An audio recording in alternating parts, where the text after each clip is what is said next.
Everyone, আসসালামু আলাইকুম। So প্রথমে তো দেখতেই তো পারছেন, আমার একটা বড় একটা পাতিলা নিয়ে নিয়েছি, তার ভিতরে আছে বুট। কি করব আপনাদের সাথে শেয়ার করার জন্য নিয়ে এসেছি।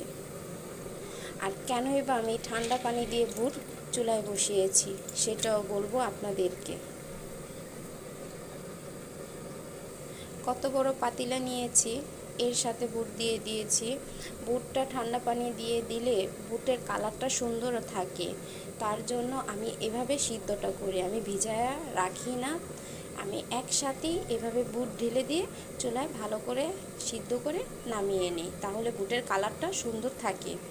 আর ভিজানো থাকলে হয়তো অনেক সময় বুটের কালারটা ওরকম পাওয়া যায় না, আমি যেভাবে করি সেভাবে। কোন কোন বন্ধুরা বলতে পারবেন এখানে কতগুলা বুট আছে, এমন কয় কেজি বুট আছে এখানে? পাতিলাটা তো দেখতেই তো পারছেন, মাশাল্লাহ। আর এখানে কত কেজি বুট আছে, সো বলে ফেলুন ঝটপট করে।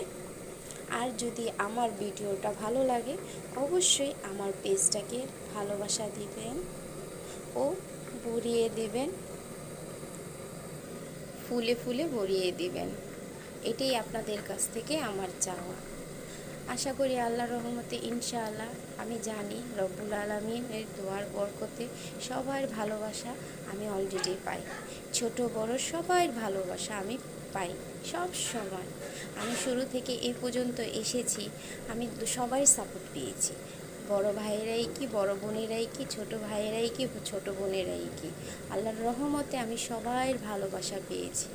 ইনশাআল্লাহ আমি আরও সামনে এগিয়ে যেতে পারবো তাদের ভালোবাসার জোরে।